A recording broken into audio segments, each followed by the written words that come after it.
বন্ধুরা, স্ক্রিনে দেওয়া ছবিতে রোস্ট এবং কাঁঠাল দুটি শব্দ থেকে একটি করে অক্ষর নিলে একটি খাবারের নাম হবে। লিজেন্ডা কই? উত্তরটি দিয়ে যান। বন্ধুরা, আমাদের ভিডিওগুলো যদি ভালো লাগে অবশ্যই লাইক, কমেন্ট, শেয়ার এবং আমাদের পেজটি ফলো করতে ভুলবেন না।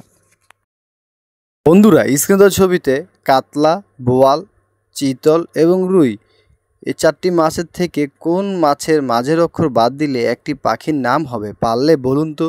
বন্ধুরা, আমাদের ভিডিওগুলো যদি ভালো লাগে অবশ্যই লাইক, কমেন্ট এবং শেয়ার করতে ভুলবেন না। বন্ধুরা, স্ক্রিনে দেওয়া ছবিতে তেজপাতা, ফাগুন এবং মাগুরা এই তিনটি শব্দ থেকে একটি করে অক্ষর নিয়ে সুন্দর একটি মেয়ের নাম হবে। পারলে বলুন তো মেয়েটির নাম কি হবে? বুদ্ধিমানরা সব কই? উত্তরটি দিয়ে যান। বন্ধুরা, আমাদের ভিডিওগুলো যদি ভালো লাগে অবশ্যই লাইক, কমেন্ট, শেয়ার করতে ভুলবেন না। বন্ধুরা, স্ক্রিনে দেওয়া ছবিতে রুমাল এবং পাত্র দুটি শব্দ থেকে সুন্দর একটি মেয়ের নাম হবে। পারলে বলুন তো মেয়েটির নাম কি হবে? বন্ধুরা, আমাদের ভিডিওগুলো যদি ভালো লাগে অবশ্যই লাইক, কমেন্ট এবং শেয়ার করে আমাদের পেজটি ফলো করতে ভুলবেন না। বন্ধুরা, স্ক্রিনে দেওয়া ছবিতে হাঁড়ি, ভাত এবং তেঁতুল তিনটি শব্দ থেকে নতুন একটি শব্দ তৈরি করে দেখান তো। বুদ্ধিমানরা সব কই? উত্তরটি দিয়ে যান।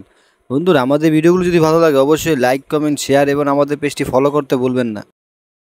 বন্ধুরা, স্ক্রিনে দেওয়া ছবিতে এলোমেলো কিছু অক্ষর আছে, অক্ষরগুলোকে সাজিয়ে সুন্দর একটি শব্দ তৈরি করে দেখান তো। লিজেন্ডার সব কই? উত্তরটি দিয়ে যান। বন্ধুরা, আমাদের ভিডিওগুলো যদি ভালো লাগে অবশ্যই লাইক, কমেন্ট, শেয়ার এবং আমাদের পেজটি ফলো করতে ভুলবেন না।